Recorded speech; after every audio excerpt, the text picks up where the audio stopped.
One cause of famine and starvation is war.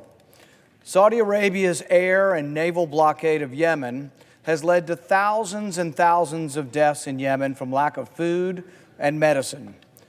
The U.S. should end all arms sales to the Saudis until they end their blockade of Yemen. President Biden said he would change the Trump policy of supporting Saudi's war in Yemen, but it's not all that apparent that policy has changed.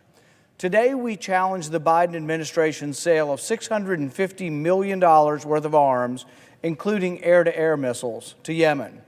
Just 2 months ago, the Biden administration approved $500 million worth of arms, including maintenance for attack helicopters that are used in Yemen. Now, some want to differentiate offensive weapons from defensive weapons, but really, even defensive weapons can be used to allow a country to absorb attacks in order to continue their offensive operations. The real question is not an artificial designation of weapons as offensive or defensive, but whether Congress is serious about using the leverage of arms sales or of withholding arms sales to end the blockade in Yemen. That the Biden administration continues to reward Saudi Arabia with weapons seems to indicate that President Biden is not really serious about withholding arms sales to end the war in Yemen. Indeed, if this administration were serious about ending the Saudi blockade, they could do one thing, and this thing would end the war tomorrow, would end the blockade tomorrow. The Saudis, I think, would immediately stop the blockade if this administration would stop sending spare parts, stop fixing the planes. Bruce Riedel of Brookings writes that the Saudi Air Force would be grounded in short order if we quit sending them spare parts, quit repairing their aircraft. We could stop this war if we rarely had the will to do it. All America should be appalled at the humanitarian disaster caused by the Saudi blockade of Yemen. For years now, ships would otherwise carry food, fuel, and medicine are turned away by the Saudi-led coalition, depriving the Yemeni people of the necessities to sustain civilization. Yemen's one of the poorest countries on the planet. They have to import their food. The blockade is killing their children. Saudi Arabia's intervention in the Yemeni civil war is a chilling example of the cruelty of warfare by starvation. According to the United Nations, in Yemen, 5 million people are one step away from succumbing to famine and disease, and 10 million more are right behind them.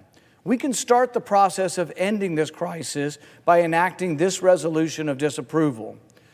The children of Yemen who survived Saudi's barbaric blockade will inevitably tell their sons and daughters of the horrors of their youth, and those sons and daughters will tell their sons and daughters.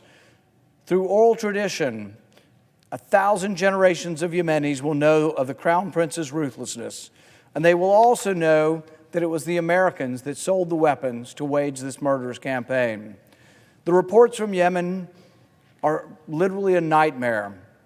The Washington Post reported recently of a 3-year-old boy who cannot walk or speak, who weighs 10 pounds. A 3-year-old boy who weighs 10 pounds. The images are grotesque. His face is skeletal. His arms and legs are thin as twigs. He weighs 10 pounds. His father says that he sometimes goes days without any food. And we are complicit. We are arming the Saudis and allowing this to happen. Offensive, defensive, they shouldn't get any of our weapons. We should stop selling them any weapons until they stop starving the country of Yemen. The New York Times tells the story of a mother who, after 3 days of failing to get a ride, carried her 8-month-old while walking 2 hours to reach medics to treat her child's acute malnutrition. But even after a week of treatment with enriched formula, the boy still lay motionless on his hospital bed. Tens of thousands of children have already died from disease and malnutrition from this war, and we should not be complicit. We should not be aiding the Saudis. International aid agencies, who also have to fight the Saudi blockade to provide assistance, put it this way: the people of Yemen are not starving, they are being starved. The Saudi siege of Yemen is made possible because of American weaponry.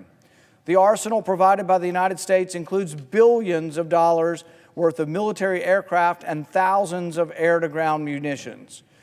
Only weeks ago, the Biden administration approved a new $650 million sale of 280 advanced medium air-to-air missiles and 596 missile launchers. As painful as it is to admit, the United States is an accessory to this Saudi savagery. President Biden says the latest sale is merely to help defend Saudi territorial integrity. But the commander-in-chief's words do not match Saudi actions. According to William Hartung, the director of the Arms and Security Program for the Center for International Policy, the air blockade is enforced by a threat to shoot down any aircraft, military or civilian, that enters Yemeni airspace. The provision of air-to-air missiles gives further credibility to this threat, dissuading any government or aid group from bringing in crucial medicines or flying patients in and out of Yemen. These weapons are not purely defensive. They are used as a threat to any aircraft that brings aid into Yemen, and they are part of the blockade, they are part of the problem, and it is our leverage. These weapons belong to the American people. They may be made by private companies, but they are owned by the American people because we commissioned these weapons, and we should not give them to countries who are starving children and are committing essentially genocide in Yemen.